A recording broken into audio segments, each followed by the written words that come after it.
You never forget the sound of a federal knock. It wasn't just loud, it was final.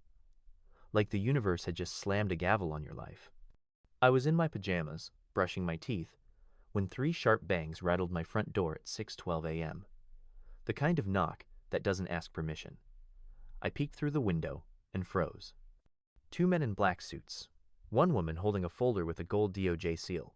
Behind them 2 unmarked black SUVs, engine running. That's when I saw it, printed in bold letters across the badge. Federal Bureau of Investigation. And in that moment, my stomach fell into the floor. I thought someone had died. Or worse, that something I didn't even know I did was about to destroy my life. But nothing, and I mean nothing, could have prepared me for what they said next. "Are you Emily Carter?" I nodded, still confused, still half asleep. "We're investigating a case of identity fraud and financial misrepresentation tied to your name." I blinked. "I'm sorry, what?" The agent opened the folder and handed me a thick stack of documents. "You're listed as the primary borrower on 6 federal loans, totaling $247,000. I nearly dropped the papers. "What are you talking about? I've never taken out a loan in my life. I don't even have student debt." The agent's eyes didn't flinch. "That's why we're here. Because someone else has." That sentence hit like a truck.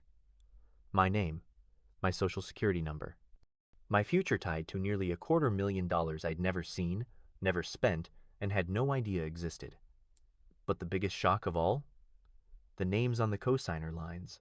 My mom, my dad, the 2 people I trusted most in this world. They had done this to me, and I had no idea why, or how far it went. What I was about to uncover wasn't just about loans. It was about betrayal, survival, and a secret they'd been hiding from me since I was a teenager. I spent the next few days unraveling it, and by the end, I didn't even recognize my own family anymore. The courtroom was colder than I expected. Not in temperature, though. It was definitely freezing, but in energy. The kind of sterile silence that makes you feel like even breathing too loud is a violation. I sat on the left side of the room, behind my attorney, surrounded by strangers in suits and the distant buzz of fluorescent lights. Across from me, my parents, or the people I used to call that. My mother wouldn't meet my eyes. My father looked like a ghost of himself, pale, sweating, staring down at his lap. I hadn't spoken to them in over a month. Not since I made the hardest decision of my life, to testify against them. It wasn't out of vengeance. It was survival. The FBI gave me no choice. If I didn't cooperate, I'd be charged alongside them. And more than that, I couldn't keep carrying the weight of their deception. I couldn't rebuild my future on top of their lies. So, I gave the agents everything. The email records, the screenshots, the old laptop I found in my parents' attic that still had autofill data linking their IP to the loan applications. My lawyer helped me draft a sworn affidavit. I was granted partial immunity in exchange for full testimony. And now here I was, about to take the stand against the people who brought me into this world. When I raised my right hand and swore to tell the truth, I felt a kind of numbness settle over me. The prosecutor started gently. "Emily, can you tell the court how you first found out about the loans?" I told them everything, how the FBI showed up at my door, how I thought it was a mistake, how I was blindsided by the mountain of debt that didn't belong to me. And then came the hard part. "Can you identify the individuals who applied for the loans using your name and social security number?" I swallowed. My voice cracked. "My mother. And my father." I couldn't look at them as I said it. I didn't want to see their faces when I chose myself. But I had to say it. I had to reclaim what they'd taken. The trial didn't last long. The evidence was overwhelming. Over 20 digital fingerprints, signed documents, phone logs my parents never stood a chance. The judge sentenced them to 5 years of probation, mandatory financial restitution, and 6 months of house arrest. The prosecution argued for prison time, but the court took pity, citing age, health conditions, and the fact that they were first-time offenders. But for me, the sentence was longer. I spent the next year fighting to restore my credit, filing dispute after dispute, writing letters, showing up to hearings with folders of proof that I never signed those loans. I couldn't buy a house. Couldn't even rent one without a cosigner. Every time I explained my story, I got the same pitying look like I was the girl who got stabbed in the back by her own blood. And yeah, that's what I was. But I didn't let it break me.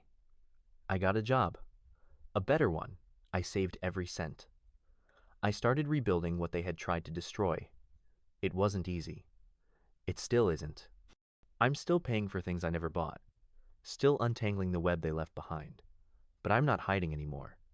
I tell my story because maybe someone else out there is seeing the warning signs and doesn't know what they mean yet. Maybe your parents ask weird questions about your social. Maybe your credit report doesn't look quite right. Maybe you trust someone too much, just like I did. Don't wait for a knock at your door. Don't wait until the government shows up with a folder full of betrayal. Check now. Protect yourself. Because sometimes the people who raise you are the same ones who quietly ruin you. And when that day comes, you better be ready to choose. Theme or you. I sat there on the edge of my couch, the FBI agents quietly flipping through their folders while I tried to understand how the people who raised me could have ruined my life behind my back. One of the agents explained that the investigation had started with a federal audit on fraudulent loan applications tied to a specific regional pattern, same handwriting, same IP address, same forged documents. When they ran the trail, my name popped up. Not once, not twice, but 6 times, across 5 different banks. All in the last 8 years. I was 26. That meant the first loan was filed when I was just 18, barely an adult, still in high school, still asking for permission to stay out past 10 p.m. The documents were chilling. Copies of my ID, digitally submitted.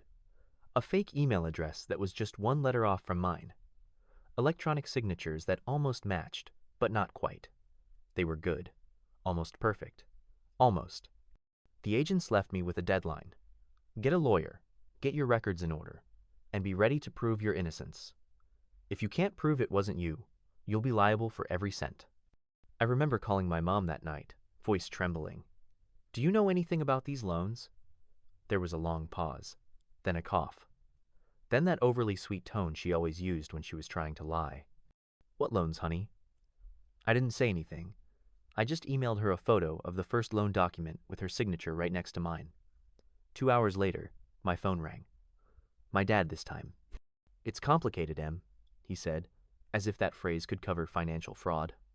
We needed help. And you were so young. You weren't using your credit yet. It made sense at the time. My hands were shaking. You used my name, my social. You lied to the government. You put my future on the line and didn't tell me? We always meant to pay it off, he muttered, like that made it better. We were drowning in debt after the restaurant closed. Your mom had medical bills, the mortgage was underwater, and no bank would give us another line of credit. So we thought, why not just get the loan in your name, fix things, and pay it back before you ever found out? But they didn't pay it back. Not a cent. In fact, they'd taken out more after the first one, feeding the illusion that everything was fine. They bought time using my identity. They bought survival at the cost of my future. And all of it, every signature, every forged application, was stored in digital records the FBI now had access to. I hired a lawyer the next morning. The consultation alone cost $750. He told me I had 2 options. Press charges against my parents and prove I wasn't involved, or stay silent and risk being treated as a co-conspirator. My heart was torn in 2. They were my family. But they had also committed a felony in my name. I didn't know what was worse, the crime or the fact that they never told me. The next few weeks were a nightmare. Phone calls with lawyers, interviews with agents.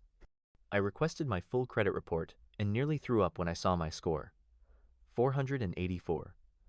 My entire financial life was ruined, and I hadn't even known. I couldn't qualify for a car loan, couldn't rent an apartment, couldn't apply for a credit card. My life had been stolen by the 2 people who gave it to me. And now, I had to decide, was I going to protect them or protect myself?